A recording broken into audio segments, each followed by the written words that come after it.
Oh, kwaze kwamnandi entabeni kaJehova. Angibingelele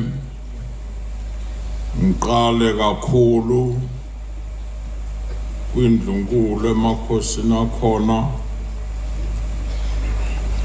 nabo bonke izikhulu zethu izicukuthwana ezikhona abafundiso baba nomama intombi neinsi. Thank you, man of God. Hlokovu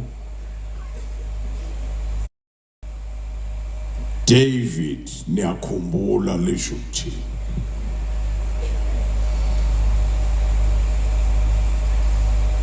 ngeke ngisayilanda indaba yokuzalwa kwakhe,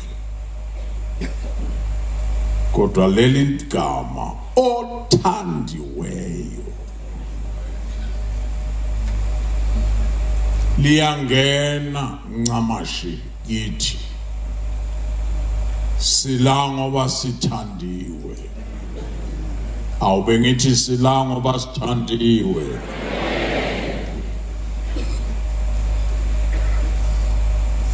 Kodwa ke sibheke izimpi zakhe zokugcina.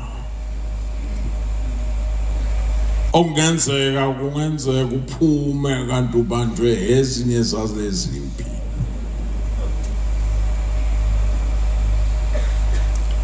Second Samuel chapter 21.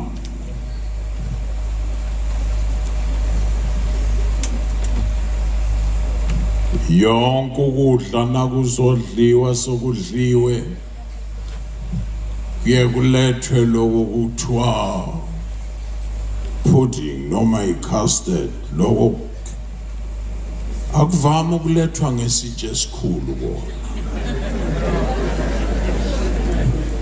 kulethwa ngesitshe esincane nje.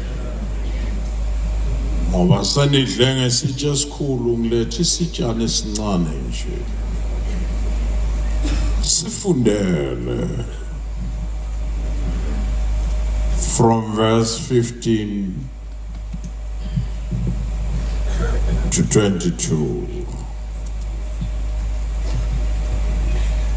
Samuel wesibili chapter 21 siyafunda ku verse 15. Amafilisti abuye aphaka impi noIsrayeli. Ushukuthaye kujwayela ukulwa noma uNkulunkulu ehamba phakathi kaIsrayeli. Filista akakuhloniphi lokho, phinda faka impi yakhe. Ngivumele emsimanga ngithi amafilista yafana nomuntu otshale imbewu iyathengwa. Fika counterini uthi ngifuna imbewu yamazambane, khipha 10 rand bakunike. Imbewu kabhatata konke bakunike. Kodwa nasu yensimini uyotshala ukhula lithengwa. Ngabe umhlolo ngikhule ngingaka nje, angaze ngimbone umuntu angene ndiyene ecounterini athi awungipha ukhula le 1 rand nawo.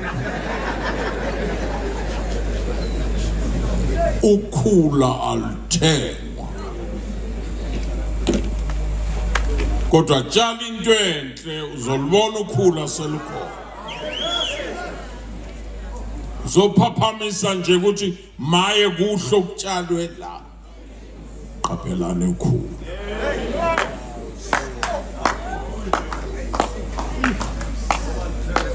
Noma bekade sowufuna ukuzumeka awuthi ukuphaphama nje 2 minutes.